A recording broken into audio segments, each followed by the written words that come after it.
Ya kalau soal ditunda kan itu kan kewenangan hakim, mungkin belum siap atau mungkin gara-gara pengadilan terganggu kerja gara-gara demo-demo kemarin.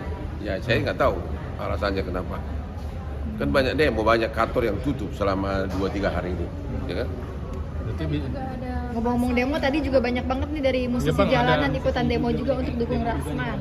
Oh, kalian nilailah apakah Rasman itu pantas didukung atau enggak.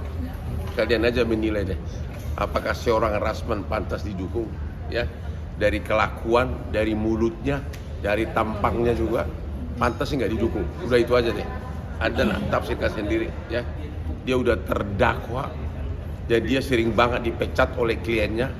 Ya, setahu saya dia salah satu lawyer yang paling sering dipecat oleh kliennya. Ya, termasuk dipecat oleh Richard Lee, dipecat si ini. Jadi udah itu aja deh. Siapa yang dukung Rasman? Itu yang datang demo itu siapa? Coba Anda bisa lihat dong tampangnya siapa. Bang, tapi berharapnya apa nih untuk putusan ke depan? Berharapnya sebenarnya Rasman itu sudah hancur karirnya. Sebenarnya sudah hancur karirnya, ya. Semakin lama dia terdakwa semakin hancur. Dia tidak ngerti bahwa Hotman itu strategisnya dia mau semakin lama terdakwa juga nggak masalah. Tapi kan apalagi setelah surat basnya dibekukan, sudah dia nggak bisa sidang, udah selesai. Tinggallah dia nonton kehebatan abangnya ini, perkara-perkara kakap gua pegang, sementara dia sibuk sambil gini dengan tawa begini. Gini, biarlah dia, nggak apa-apa lah.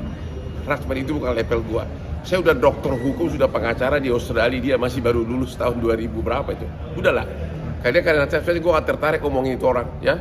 Berarti bisa dibilang puas atau enggak sih bang dengan Apa? hasil penundaan ini? Apa? Puas atau enggak dengan penundaan atau kecewaan sendiri? Ya, aku sih tenang aja. Rasman itu is nothing for me. Rasman itu nggak ada apa-apa. Dia mau ngapain pun gua nggak peduli. Ya cuma karena gini loh.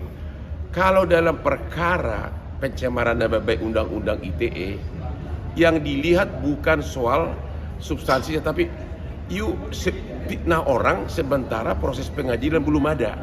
Itu loh intinya loh. Dan kebetulan dengan dinyatakannya si Iklim Hakim bersalah, kan Iklim Hakim sudah dinyatakan bersalah kan, sudah divonis dia juga pasti akan juga divonis. Orang Iklim Hakim sudah divonis, makanya dia kagok, dia sudah kalap, dia udah tahu dia bakal akan dihukum karena apa?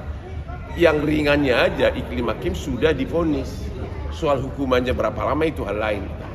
Tapi bang, dari kuasa hukum Bang Rasman sama Rasman sendiri bilang menegaskan kalau dia itu tidak bersalah. Ya mana ada pengacara yang mengatakan kliennya bersalah? Ya, bagaimana tidak bersalah? Sekarang gini gue tanya lo, kalau kamu gue sebutin, kau itu kelainan seks, gue posting di Instagram gue, lu marah nggak? Terus gue bilang kamu itu penjahat seks, lu marah nggak? Itu melanggar hukum nggak? Lapor polisi kagak,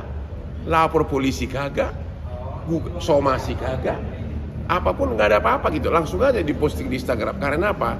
Karena yang diomongin itu adalah Hotman Paris yang super terkenal, jadi dia jadi ikut naik daun gitu loh.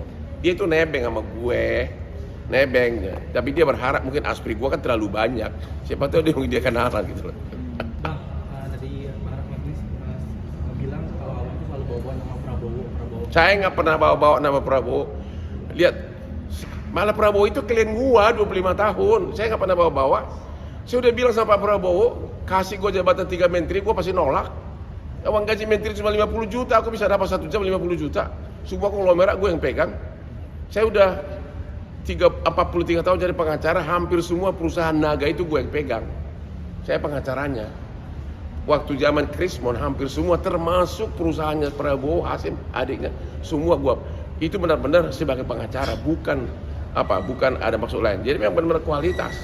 Sekarang pun dia tuh, ya, sekarang pun hampir semua Heri Haritanu, Tommy Winata, siapa lagi? Taher, Sinarmas, Prayogo Pangestu, udahlah. Kalau Rasman kan kliennya siapa itu yang kemarin itu? Yang siapa tuh? Dia penyanyi apa ya yang kenal itu mah? Padel. Ya kalau kliennya Rasman itu Padel ya? Padel ya, itu pun dia apa? Dia diganti atau dia apa dipecat? Saya lupa tuh. Hah? Aduh, kasihan deh kau. Apa lagi? Tanggapan abang dong mengenai tadi Bang Rasman sampai naik-naik mobil. Ya mana ada pengacara naik mobil, dia lah levelnya itu. Udahlah Rasman, pulanglah kau mengembala bebek di kampungmu di Tapanuli di Padang Sidempuan lah kau lah. Ya siapa yang mau lagi pakai pengacara kayak gitu? Naik mobil, naik apa ya? Mending juga gantengan gua jauh banget. Ada pesan gak sih bang? Ya bang, ada pesan nggak sih bang? Mana aspri gua nih? Mau gua jodohin sama dia kali. Mau gua kenalin. Ini aspri gua cantik banget tuh, coba tuh. Hah? Mau gua kenalin lo ya. Apa? Ada pesan gak bang? Ada pesan nggak? Nggak ada. Ngapain gua pesan sama orang kayak dia? Rasman gua nggak ada pesan sama lu. Kamu bukan level gua, Rasman botak. Bang, bang. Pesan terakhir bang. Apa? Hasil putusan mungkin nanti. Apa? Kalau nantinya putusannya sudah. Saya tidak ada harapan. Hukum dari persidangan begini loh. Semua postingan dia di Instagram itu diakui. Diakui kok. Diakui. Ya terus gimana? Dia akui kok. Saya mengatakan Hotman kelainan seks, saya mengatakan Hotman penjahat seks. Bagaimana gua penjahat seks? Gua aspri gua aja 500-an. Gua banyak duit, gua semua mobil mewah dari garasi gua. Cewek yang cari gua terus, bukan gua penjahat seks. Ya, ya. Bang, soal ini dong bang, soal Apa? demonstrasi dong bang. Apa? Yang lagi rame di lagi demo. rame.